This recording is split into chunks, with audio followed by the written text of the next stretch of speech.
छोटे, मैं ऑफिस जा रहा हूँ, अपना ध्यान रखियो, ठीक है? ठीक है भैया। चल बाय।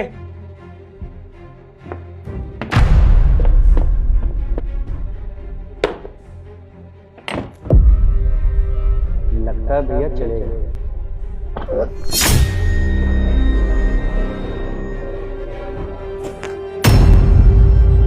ये रोज रोज बीमार होने का नाटक करते करते ना कहीं मैं सच में बीमार ना पड़ जाऊं। भाभी सुनो, अब भैया चले गए, अब मुझे ज्यादा न करने की जरूरत तो है नहीं। और आपको पता है मेरी गर्लफ्रेंड आने वाली है, तो आपको तो पता है ना कि क्या करना है। क्या करना है देवर जी? अरे आपको पता है ना, रूम को साफ कर देना है और खाना अच्छा खासा। मेरी गर्लफ्रेंड को बिल्कुल नहीं पसंद गंदगी, ठीक है ना? लेकिन देवर जी, आप ही अपने भैया से क्यों छुपा रहे हो? तो गलत है ना? अरे रोज रोज एक क्वेश्चन मत पूछा करो, जितना बोला है उतना करो, ठीक है ना? और अब मैं जा रहा हूँ थोड़ा तैयार होने के लिए।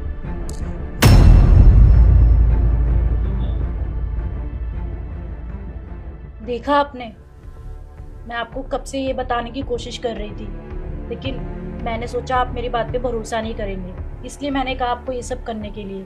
आज अपने अपनी आंखों से देख लिया ना कि देवर जी किस रास्ते पर हैं। शीतल, मुझे सच में यकीन नहीं हो रहा कि मेरा छोटा भाई ये सब कर रहा है। तुम्हें पता है, पापा के जाने के बाद सब कुछ तो मैंने देखा है। मैं इस दुनिया में सबसे ज्यादा प्यार करता हूँ। इतना बड़ा झूठ किसके लिए कर रहा है यार? ये सब कुछ तो इसका है। इन फ्यूचर मैं अगर कुछ भी दूसरा चीज लेता हूँ तो सब तो पहला इसका ही का हो जाएगा ना। देखिए, मैं ये नहीं चाहती कि आप दोनों के बीच में दरार आए। बस मैं ये चाहती हूँ कि देवर जी गलत रास्ते पे जा रहे हैं। आप उन्हें अच्छे से समझाइए, उन्हें बताइए कि क्या सही है और क्या गलत, क्योंकि हम दोनों भी नहीं चाहते ना कि देवर जी ये सब करें, क्योंकि हमारे जाने के बाद इनका कौन ही होगा। मुझे सबसे बुरा पता है क्या लग रहा है? तुम्हारे लिए। यार तुमने उसके साथ कुछ गलत नहीं किया, वो ऐसे क्यों कह रहा है कि घर की सफाई कर दो, ये खाना वाना बना दो?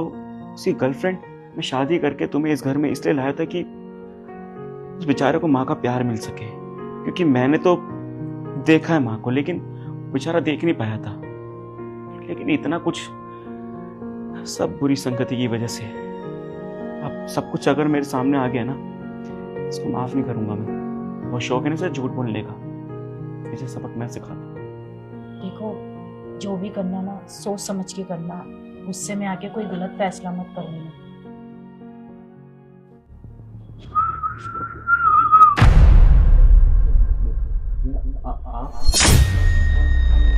क्या हुआ?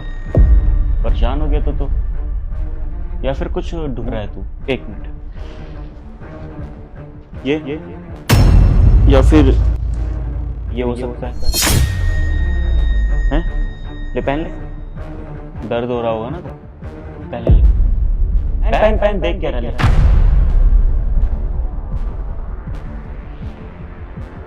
और अपनी भाभी को क्या बोल रहा कि मेरी गर्लफ्रेंड आ रही है, उसके लिए खाना बना दो, घर सफाई कर दो, ये सारी चीजें अपनी भाभी को बोल रहा था ना। और इतना बड़ा झूठ तो मुझसे इतने दिनों से बोलता आ रहा है कि मेरा एक्सीडेंट हो गया था भैया, मैं कुछ कर नहीं सकता, इसलिए घर पे रहूंगा। अपने बड़े भाई से इतना झूठ। तुझे पता है कि पापा मम्मी नहीं रहते ना, उससे पहले पापा ने एक कसम दिलवाई थी मुझे कि मेरे जाने के बाद तू उसे कभी अकेला नहीं छोड़ेगा, हमेशा अपने बेटे की तरह प्यार देगा। मैंने इतने साल शादी किस लिए नहीं की थी? क्योंकि मैं नहीं चाहता था कि हम दोनों भाई के बीच में कोई लड़की आए और उस चीज को खराब करे, है ना? लेकिन तब मुझे शीतल मिली कॉलेज में, मुझे प्यार हुआ, इसे सारी चीजें मैंने बताई कि मैं अभी शादी नहीं कर सकता, लेकिन इसने तब भी चीजों को समझा और मुझसे ज्यादा अपने देवर से प्यार करती है, एक माँ से प्यार देती है। लेकिन तू इस चीज को नहीं समझ पाया और क्या करता है, ऑर्डर देता है। एकदम बैठ जा तू, पहले बहुत सारी बातें करने लगी तुझसे। देख जैरी, मुझे कुछ भी नहीं जानना, मुझे सिर्फ एक चीज जाननी है कि तूने ऐसा करा क्यों। कुछ कमी पड़ रही थी या फिर कुछ चाहिए था मुझसे जो मैं तुझे नहीं दे पाया? बता मुझे रीजन। वो भैया, मेरा सच में एक्सीडेंट हुआ था, लेकिन मैं ठीक भी जल्दी हो गया था। फिर कुछ समय के बाद मुझे कुछ पैसों की ज़रूरत पड़ गई। हालांकि ऐसा नहीं कि आप पॉकेट मनी देते नहीं हैं, लेकिन मुझे थोड़ा और ज़्यादा चाहिए था। और मैंने देखा कि जब मैं बीमार था तो आप और ज़्यादा केयर करते थे और ज़्यादा पैसे भी दे देते थे। और फिर धीरे धीरे मुझे इस चीज़ की आदत पड़ गई और मैंने सोचा कि क्यों ना ये नाटक कंटिन्यू रखा जाए। बस 2 घंटे की तो बात है आपके सामने नाटक करने की, और ये नाटक करते करते कब मेरी आदत बन गई मुझे पता ही नहीं चला। और फिर ये नाटक मैं रोज ही करता रहा आगे। भैया मैं माफ़ी मांगता हूँ आपसे। मैं जानबूझ के नहीं करता था। मेरे कॉलेज के दोस्त थे, उनके पास अच्छे अच्छे कपड़े थे, अच्छे अच्छी गाड़ियों में आते थे। वो रोज कैंटीन में जाते थे तो 300-400 रुपये का खर्चा करते थे। मेरे पास दिन के सिर्फ 50 रुपये बचते थे। मैंने सोचा क्यों ना ये नाटक कंटिन्यू किया जाए और आपसे पैसे लेते रहूं। भाई वाह, मेरा छोटा भाई बड़ा हो गया यार। मतलब मैं तो सोचता था कि मुझे दुनियादारी सिखानी पड़ेगी अपने छोटे भाई को, कि दुनिया में कैसे फ्रॉड लोग इंसान होते हैं, अपने घर को लूट लेते हैं, रिश्तों में खटास लाते हैं। लेकिन तू तो सिखाया यार। तुझे सब कुछ पता है कि अगर पैसे नहीं मिलते तो कहाँ से निकालना होता है, क्या क्या बोलना होता है, क्या क्या बहाने बांधने होते हैं, सीख गया ना। मुझे माफ कर दो भैया प्लीज। मैं थोड़ा लालची हो गया था, उन दोस्तों की बातों में आ गया था। भैया प्लीज भैया मुझे माफ कर दो। बस जेरी, अगर तुझे रिश्तों की थोड़ी सी भी समझ होती ना तो ये सब गंदा काम तू करता ही नहीं। और क्या बात कर रहा पैसों की? किस चीज के लिए तुझे मना किया मैंने यार? है पैसों के लिए कभी मना किया है? तू जो भी कपड़े लाता है उससे पहले मैं तेरे अकाउंट में क्रेडिट कर देता हूं पैसे। तू शॉपिंग करने जाता है पहले पैसे देता हूं मैं। और रिलेशन कब से बन गया तेरा भाई? तू कह रहा था कि कॉलेज जाता हूं, कॉलेज से घर आता हूं, पढ़ाई पे ध्यान देता हूं। ये सारी चीजें अगर तू अपने फ्यूचर में नहीं करेगा क्या करेगा? मुझे कुछ सुनना ही नहीं है भाई। अगर तुझे मैं इतना बुरा लगता हूं ना, अगर मेरे साथ तेरे को रहने में बुराई लगती है, मेरे साथ रहना ही नहीं है, या फिर तुझे पैसों से प्यार है, सब कुछ तेरे नाम कर देता हूं, चला जाता अपनी वाइफ को लेकर बाहर, यही सही रहेगा। जेरी, तुम्हें पता है जब तुम छोटे थे ना, तुम्हारे भैया ने ना अपनी पढ़ाई छोड़ दी थी ताकि वो तुम्हारी पढ़ाई पूरी करवा सके। उनके भी बहुत सपने थे, लेकिन वो तो कभी गलत रास्ते पे नहीं गए। वो भी कॉलेज में पढ़ते थे, इनके दोस्त भी घुमा करते थे, उल्टे सीधे काम करते थे, लेकिन इनको पता था कि इनके ऊपर जिम्मेदारी है तुम्हारी, घर की। इन्होंने कभी ऐसा नहीं किया। जेरी, तुम्हें पता है आज तक हमने बच्चा क्यों नहीं करा? क्योंकि हमने हमेशा से सोच रखा था कि हमारा पहला बेटा तुम ही हो और तुम ही रहोगे। पर तुमने तो हमारे प्यार का फायदा उठा लिया। तुमने सोचा कि तुम ये सब करोगे तो हम तुम्हारा साथ देंगे। जेरी, पता है तुम्हें, तुम्हारे भैया को ना तुमसे बहुत उम्मीदें हैं। अरे वो तो चाहते हैं कि तुम बड़े आदमी बनो, जो वो कभी नहीं कर पाए तुम वो करो। और तुम क्या कर रहे हो?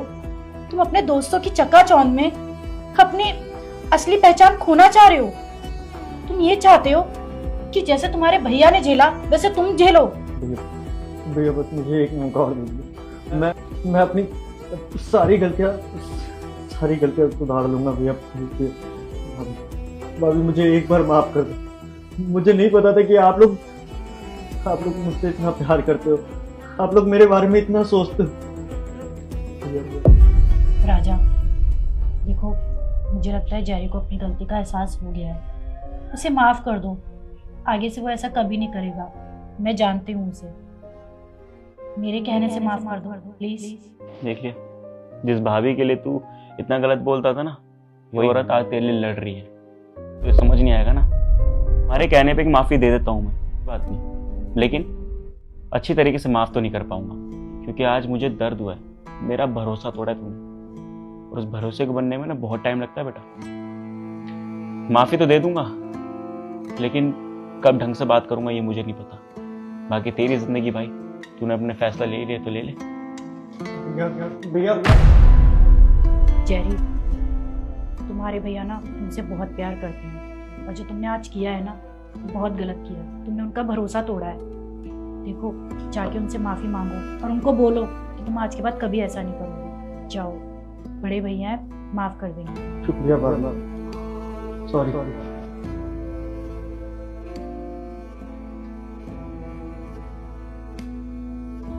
सर ये लीजिए प्रसाद। प्रसाद? हाँ सर, मेरी माँ की 13वीं का प्रसाद है ये। मेरी माँ इस दुनिया में नहीं रही, ये लीजिए।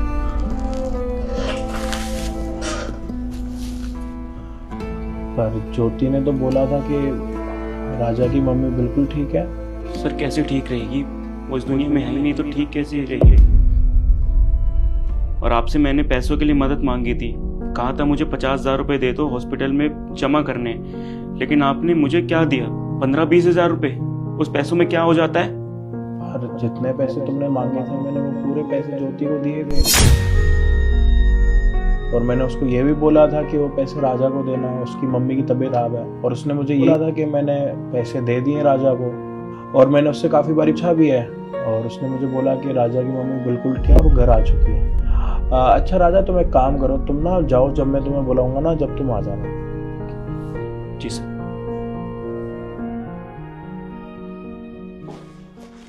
यस सर, आपने बुलाया? हाँ ज्योति, मैंने तुम्हें बुलाया। राजा आया काम पर? जी सर, आज ही आया वो। उसकी मम्मी की तबीयत ठीक है? हाँ सर, वो बोल रहा था कि उसकी मम्मी की तबीयत पहले से बहुत ज्यादा बेटर है। और जो पैसे मैंने दिए थे वो पैसे दे दिए तुमने राजा को? हाँ सर, मैंने सारे पैसे उसको दे दिए थे। क्यों आप ऐसे क्यों पूछ रहे हैं? आपको ट्रस्ट नहीं है मुझ पे? नहीं, ट्रस्ट तो है, मतलब उसकी मम्मी ठीक है ना? हाँ सर, वो बोल रहा था कि मम्मी उसकी पहले से काफी बेटर है। राजा,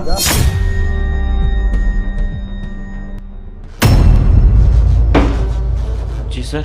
मम्मी की तबीयत ठीक है? सर मेरी माँ की 13वीं का प्रसाद है। पर ज्योति तो बोल रही है राजा की मम्मी बिल्कुल ठीक है। सर झूठ बोल रही है, मैंने पहले दिन ही इन्हें बता दिया था कि मेरी माँ नहीं रही है। ये आपसे झूठ बोल रही है। अरे सर, ये झूठ बोल रहा है, ये ना मुझे फंसाना चाहता है। इसने मुझसे पैसे मांगे थे तो मैंने कहा कि ठीक है, और पैसे चाहिए तो मैं सर से पूछ लूंगी। ये मुझे फंसाना चाहता है, इसलिए ये झूठ बोल रहा है। अब प्लीज ट्रस्ट कीजिए कि गरीब ना ऐसे ही होते हैं। सर छोटे लोग हैं, अब इन पे ट्रस्ट क्यों कर रहे हो? अब मुझ पे ट्रस्ट करो ना, मैं कितने टाइम से काम करती हूँ। सर झूठ बोल रही है ये। मैंने पैसे मांगे थे, इन्होंने मुझे 15-20 हजार रुपए दे के बोला कि इतने में काम हो जाता है। मैंने इन्हें पहले दिन ही बता दिया था कि इतने में नहीं होता। आपसे झूठ बोल रही है। तो तुमने पूरे पैसे दे दिए थे ना? सर ये इंसान ना बिल्कुल झूठ बोल रहा है। मैंने इसको पूरे 50,000 रुपए दिए थे। क्या पता ऐश कर लियो और अपनी मम्मी की तबीयत का बहाना ही बना रहा हो। पैसे तुमने राजा को पूरे दिए थे। और तुम्हारे हिसाब से राजा की मम्मी जिंदा है या फिर मर गई है? ऑफ कोर्स सर, जिंदा है। इसने ही मुझे बताया था कि इसकी मम्मी पहले से बेटर हो गई है। तो तुम्हारा कहना ये है कि इसकी मम्मी जिंदा है? जी सर, जिंदा है। और ये पता नहीं क्यों लेकर आ गया है, पता नहीं क्या साबित करना चाहता है। मुझे तो लगता है ये आपसे ना और पैसे ऐंठना चाहता है, इसके लिए ये ड्रामा कर रहा है। तो ये किसी और की भी मना के यहाँ पर आ रहा है, किसी और की मम्मी की।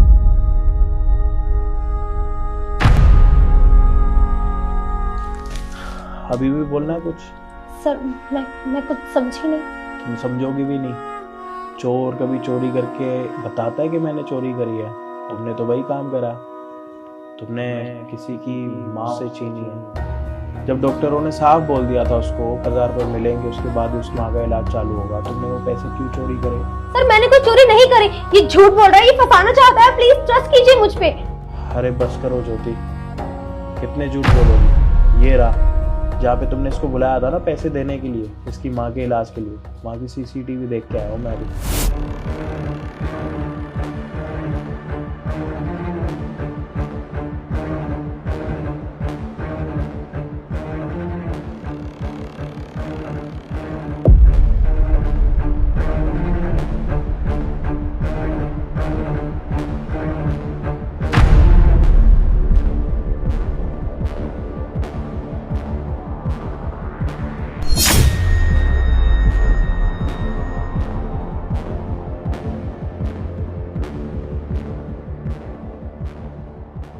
यार तुम्हें बिल्कुल भी शर्म नहीं आई? जो पैसे मैंने तुम्हें जिस काम के लिए दिए तुमने वो काम ही नहीं करा, और बदले में क्या हुआ? उसकी माँ ये दुनिया छोड़ के चली गई। तुम्हें किसी और की माँ का एहसास है या नहीं है? तुमने जो काम करा है ना, ये काम ना घटियापने में आता है, और तुमने वही करा, और शायद उसका दर्द पता ही नहीं होगा। क्योंकि उसके घर से उसकी माँ गई। तुम्हारी माँ तो घर पर बैठी है, तो तुम इस चीज़ को समझ ही नहीं पाओगे कभी। अरे उससे पूछो ना, कितनी मुश्किलों से लड़कर आज यहाँ पर आया इतने दिनों के बाद। और मैंने तुमसे कितनी बारी पूछा कि उसकी मम्मी की तबीयत ठीक है, तुमने बात करी हो और उनको और पैसे चाहिए या नहीं चाहिए। तुमने हमेशा क्या बोला कि उसकी मम्मी तो बिल्कुल ठीक है और घर पर आ चुकी है। और आज मुझे पता लग रहा है कि वो घर पर नहीं है, इस दुनिया से ही चली गई। सॉरी सर, पता नहीं क्या हो गया था मुझे। मैंने ये सोचा ही नहीं कि जेन्युइनली उसकी मम्मी की तबीयत खराब है और अपने लालच के चक्कर में वो पैसे अपने पास। बट मुझे नहीं पता था कि वो मेरी वजह से उनकी डेथ हो जाएगी। रियली सॉरी सर, मुझसे बहुत बड़ी गलती होगी। आई एम सॉरी राजा, मुझे नहीं पता था कि मेरे लालच के चक्कर में तुम अपनी मदर को खो दोगे। मुझसे बहुत बड़ी गलती होगी। मैं इसकी भरपाई तो नहीं कर सकती, लेकिन मेरे से जो मदद हो पाएगी ना, मैं वो कर दूंगी। राजा एक काम करो, ये 1 लाख रुपए ना इसको दो, इसको बोलो कि मेरी माँ ना दोबारा ले आए। बताओ, इन पैसों से मेरी माँ वापस आ जाएगी?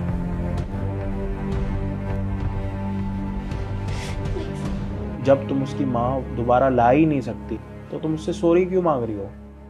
सॉरी तो तुम्हें तभी मांगनी चाहिए थी ना मुझसे कि सर मैंने वो पैसे उसको नहीं दिए, मैंने चोरी कर लिए, मेरी नीयत में खोट आ गया, आप मुझे और पैसे दो, मैं वो पैसे जाके राजा को दे दूंगी क्योंकि उसकी मम्मी की तबीयत खराब है। तुमने एक फोन करके भी पूछा था? बिल्कुल भी नहीं। तुमने मुझसे सिर्फ झूठ बोला। तुम्हें शर्म आनी इसी चीज के लिए। तुम ना, जिसके घर से कोई इंसान जाता है ना, उसी को पता होता है उसका दर्द। और वो दर्द ना सिर्फ अभी राजा ही महसूस कर रहा होगा, तुम नहीं। तुम्हें तो किसी चीज की परवाह ही नहीं। तुम्हारे तो जेब में पैसे आ गए और तुम्हें ऐसी कौन सी लालच आ गई थी? इस ऑफिस से लाखों रुपए कमाती हो तुम, इस कंपनी के एचआर हो तुम, सारी रिस्पॉन्सिबिलिटी तुम्हारे ऊपर है। उसके बाद भी एक घिनौनापन, इतना गिरा हुआ काम हमारी कंपनी की हमारी एचआर कर सकती है, मैंने कभी सोचा ही नहीं था।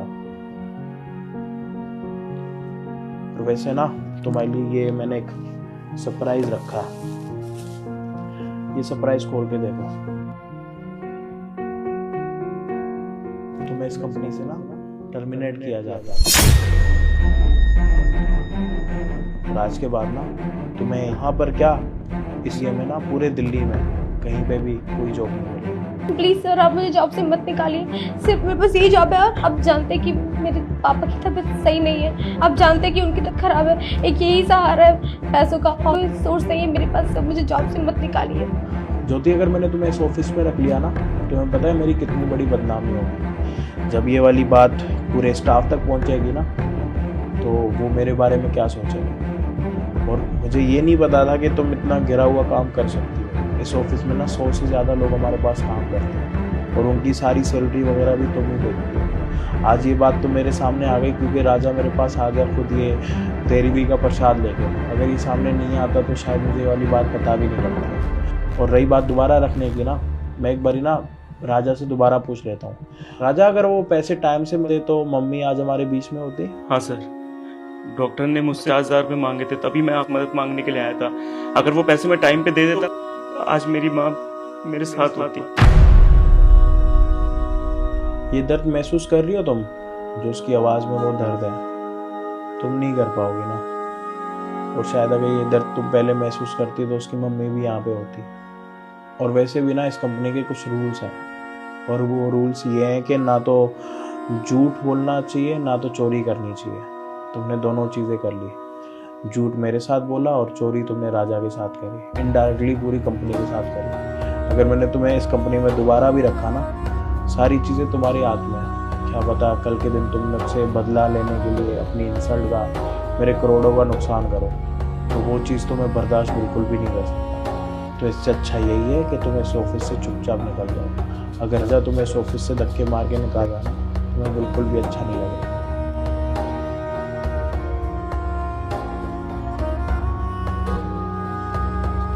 सर मुझे माफ़ कर देना सर, मैं आपके बारे में गलत सोच रहा था। मुझे लगा कि आप पैसे रोक रखे, लेकिन अभी असलियत पता चली मुझे। देखो राजा, गलती तुम्हारी नहीं है और गलती मेरी भी नहीं है। गलती ना उसकी थी जिसके ऊपर मैंने भरोसा करा, और आज से नहीं पता नहीं कितने सालों से मैं भरोसा करता आ रहा हूँ उसके ऊपर। और ये वाली बात तो मेरे सामने आ गई क्योंकि तुम मेरे पास आ गए और तुम्हें बुरा इसलिए लगा था कि मैंने तुम्हें पैसे नहीं दिए, जबकि मैंने पूरे पैसे दे दिए थे। देखो, मैं ज़्यादा कुछ तो नहीं कर सकता, क्योंकि जो चीज़ हो गई ना उसको बदलना बहुत मुश्किल है। मैं तुम्हारी मम्मी दोबारा तो नहीं ला सकता, लेकिन तुमसे एक वादा करता हूँ, आज के बाद तुम्हें कभी भी किसी भी चीज़ की ज़रूरत होगी ना, तुम मुझे डायरेक्टली आके बोलना, और मैं तुमसे प्रॉमिस करता हूँ कि तुम्हारी सारी चीज़ें पूरी होंगी। और मैं तुम्हारे दुख को बिल्कुल समझ रहा हूँ, और मैं तुम्हारे लिए एक काम करता हूँ कि तुम्हारी सैलरी में ना 20% बढ़ा देता हूँ, जिससे तुम्हारी थोड़ी हेल्प होगी और तुम्हें थोड़ा आराम मिलेगा। कोई नहीं सर, जो हो गया वो हो गया। आपका बहुत बहुत धन्यवाद। लोग लालच में कितना नीचे गिर जाते हैं, उनको ये भी नहीं पता होता कि उनकी लालच की वजह से ना किसी सामने वाले का कितना नुकसान हो रहा है। और आज इसी लालच ने ना किसी की माँ छीन ली किसी से, और उसका दर्द ना सिर्फ वही समझ सकता है। हम 20 बारी और 100 बारी बोलेंगे ना कि हम तुम्हारा दुख समझ सकते हैं, लेकिन उसका दुख हम नहीं समझ सकते, उसका दुख सिर्फ वही समझ सकता है। तो लालच में इतना मत गिरो कि किसी का नुकसान कर बैठो। बेटी खरीदनी है मुझे आपकी। क्या मतलब, क्या है तुम्हारा? मतलब ये है कि आपकी बेटी मुझे खरीदनी है। क्या बोल रहे हो? पागल हो गए हो क्या? मैंने आपसे कोई बात नहीं की अंकल। आपको अगर यकीन नहीं होता तो मैं आपको इसके बदले पूरे 50 लाख रुपए दूंगा।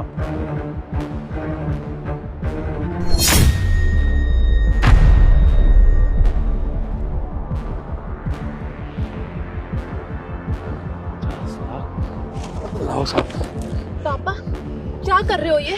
सोच भी कैसे सकते हैं मुझे बेचने के बारे में? और तुम पकड़ो अपने पैसे और निकल जाओ यहाँ से। बेटी, तू पागल हो गया क्या? है देखने रही साहब कितने पैसे दे रहे हैं? 50 लाख रुपए, 50 लाख। अंकल, पूरी जिंदगी भी आप काम करते रहोगे ना, मुझे नहीं लगता कि आप ये 50 लाख रुपए कमा भी पाओगे। 50 लाख रुपए बहुत बड़ी रकम होती है, और जो मैं आपको 50 लाख रुपए दे रहा हूँ वो सिर्फ आपकी बेटी के बदले दे रहा हूँ। और मुझे नहीं लगता कि आपकी बेटी और आप मिल के भी पूरी ज़िंदगी भी काम करते रहोगे 50 लाख रुपए कमा पाओगे। और कब तक अपनी बेटी को यहाँ पे गरीबों में मजदूरी कराते रहोगे? और मुझे इतना ही पता है कि आज नहीं कल अपनी बेटी को आप कहीं ना कहीं शादी करके भेज ही दोगे इस घर से, और तब आपको दहेज देना पड़ेगा। और यहाँ पे उल्टे मैं आपको पूरे 50 लाख रुपए दे रहा हूँ और आपकी बेटी लेके जा रहा हूँ। आप भी टेंशन फ्री हो जाओगे, ना शादी कराने का झंझट ना कुछ, और उल्टे 50 लाख रुपए भी मिल रहे हैं आपको। पापा आप जानते भी हैं इसे? अरे कौन है, कहाँ से आया है, हमें कुछ भी तो नहीं पता। मेरे साथ पता नहीं क्या करेगा ये जाके, और आप अपनी बेटी बेच देंगे इसे। ये पैसे इनको वापस कीजिए। तू पागल हो गया क्या? पापा मैं कहीं नहीं जाना चाहती, मैं आपके साथ ही रहना चाहती हूँ। और आपको क्या दिक्कत है? मैं रात दिन आपके साथ मेहनत मजदूरी करती तो हूँ ना। आपको पैसे चाहिए ना, मैं रात दिन मेहनत करूंगी और आपको जितने पैसे चाहिए मैं कमा के दूंगी। पर मुझे इसके साथ नहीं जाना पापा, मैं इसको जानती भी नहीं हूँ। आप ऐसे कैसे किसी के भी साथ मुझे जाने दे सकते हैं? पागल, तू मुझे 50 लाख रुपए कमा के दे सकती है क्या? है? अरे इन पैसों से तो मैं पूरी जिंदगी ऐश कर सकता हूँ, समझी तू? जा चलिए इसके साथ। पापा मैं आपको कैसे समझाऊं? आपको पैसे ही चाहिए ना, मैं आपको पैसे लाके दूंगी। मैं रात दिन मेहनत करूंगी, मजदूरी करूंगी, घरों में जाके काम करूंगी, पर मैं आपको पैसों की कमी नहीं होने दूंगी। पर पापा मुझे इसके साथ नहीं जाना। अरे मैं इसे जानती भी नहीं हूँ, पता नहीं कौन है, क्या करेगा मेरे साथ। आपको मेरी कोई चिंता नहीं है पापा। बेटी देख, मैं तेरा बाप हूँ, समझी ना? मुझे तेरी चिंता होती है, इसलिए मैं कह रहा हूँ चुपचाप इसके साथ चली जा। इससे अच्छा लड़का ना तुझे कहीं नहीं मिलेगा, और ना ही मैं तेरी शादी के लिए ढूंढ पाऊंगा इससे अच्छा लड़का। मेरी बात मान, जा चली जा इसके साथ। पापा मैं इसके साथ कहीं नहीं जाऊंगी। तो एक बात बताइए, मेरे जाने के बाद आपका कौन ध्यान रखेगा? अरे मेरे सिवा आपका ध्यान रखता ही कौन है यहाँ पे? अरे बेटी तू मेरी चिंता मत कर, इन पैसों से मैं अपना ध्यान सारी जिंदगी अच्छे से रख सकता हूँ, समझी ना? मेरी बात सुन, इंसाफ के साथ चली जा, ये तेरे को सारी जिंदगी खुश रखेंगे। और बेटा कब तक तू मेरे साथ यूं सड़कों पे मजदूरी करती रहेगी? है बता मेरे को। अरे साहब के साथ जाएगी, महलों में रहेगी, महलों में, और ऐश करेगी तू। जा चलिए साहब के साथ। हाँ जानती हूँ कैसे अच्छे से ध्यान रखेंगे आप। इन सारे पैसों को दारू में उड़ा देंगे और आपको खुद भी पता नहीं चलेगा। रात दिन दारू पीते रहेंगे बस बैठ के। देखिए पापा, मैं इसके साथ कहीं नहीं जाऊंगी और ये पैसे भी आप नहीं रखेंगे। बेटी तू ना मेरी चिंता बिल्कुल मत कर, मेरी जितनी भी उम्र बची है ना मैं इन पैसों में गुजार लूंगा। देखो अंकल, मेरे पास इतना टाइम नहीं है। अगर आपको अपनी बेटी बेचनी है तो ठीक है, नहीं तो आप एक काम करो, मेरे पैसे वापस कर दो, मैं जा रहा हूँ। नहीं साहब, मुझे मजबूर है साहब, मुझे तू चली जा साहब के साथ। ये बैग आप मुझे दीजिए, मुझसे शादी नहीं कर रहा है वो, खरीद रहा है मुझे। कुछ समझ आ रहा है आपको? अंकल आप परेशान मत हो, आपकी बेटी को खरीद नहीं रहा, शादी भी करूंगा मैं उसके साथ। बस अब तो साहब ने भी तुझे कह दिया कि वो तेरे साथ शादी कर लेंगे। जा बेटी, मैं तेरा बाप हूँ, तेरे अच्छे के लिए कह रहा हूँ, चल जा साहब के साथ, कर ले शादी। जा ऐसे जा, चली जा, जा चली जा। चलो मेरे साथ। अरे वाह, इतने सारे पैसे, अरे इतने सारे पैसों से तो मैं जिंदगी भर ऐश करूंगा, खूब खाऊंगा, खूब पीऊंगा। अरे वाह। ये रहा तुम्हारा नया घर, आज के बाद तुम यहीं पर रहोगी। और ये वाला रूम तुम्हारा, अंदर किचन है, और तुम्हारे लिए कुछ नए कपड़े मैंने ला के रखे हैं। तो एक काम करो, वो कपड़े पहनो और बाहर आ जाओ। साहब ऐसा क्यों कर रहे हैं आप? मैं बोल रहा हूँ ना, अंदर कपड़े पड़े हैं, जाके पहन लो और बाहर आ जाओ।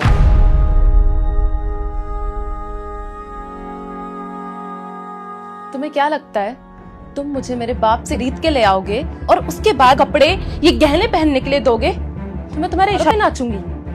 सचती हूँ मैं, तुम मर्द जात ना होते ही एक जैसे हो। जहाँ गरीब लड़की देखी नहीं, गरीब परिवार का नहीं, बस उसकी मजबूरी का फायदा उठाने आ जाते हो। मैं तुम्हारे ना सारे इरादे जानती हूँ। तुम मुझे थोड़े पैसे दोगे, मुझे लालच दोगे और उसके बाद पता नहीं मुझसे क्या क्या करने के लिए बोलोगे। लेकिन ये क्या अपने दिमाग से निकाल देना, क्योंकि मैं इस तरह की लड़की नहीं हूँ। भले ही मैं तुम्हारे साथ आ गई हूँ, मेरी मजबूरी थी, वहाँ मेरा बाप मुझे नहीं अपना रहा था, लेकिन इसका मतलब ये बिल्कुल भी नहीं है कि मैं तुम्हारे इशारों पे नाचूंगी। तुम अपने बाप की सौतेली औलाद हो। हाँ, पर तुम्हें कैसे पता? तुम्हारे पापा तुम्हारे भाई के साथ बैठ के यही बात कर रहे थे। पापा कब तक इस आफत को अपने गले में रखेंगे? अरे बेटा तू चिंता मत कर, अब ये पूरी तरह जवान हो चुकी है, समझे ना। जिस दिन कोई मोटी पार्टी मिली ना, मैं इसको भेज दूंगा। वैसे भी ये सौतेली तो है, सौतेली बेटी है। पापा वाह, मान गए आपको। तुम्हारे बड़े होने का इंतजार कर रहे थे, अब तुम इतनी बड़ी हो चुकी हो कि तुम किसी भी लड़के के साथ रहो और कोई भी लड़का तुम्हें अपने साथ रखे। ये बातें जब मैंने सुनी तो मुझे सच में बुरा लगा। और तुम दिन रात जिसके लिए मेहनत कर रही हो, सब कुछ कर रही हो, उनका ध्यान रख रही हो, वही इंसान तुम्हें बेचना चाह रहा है।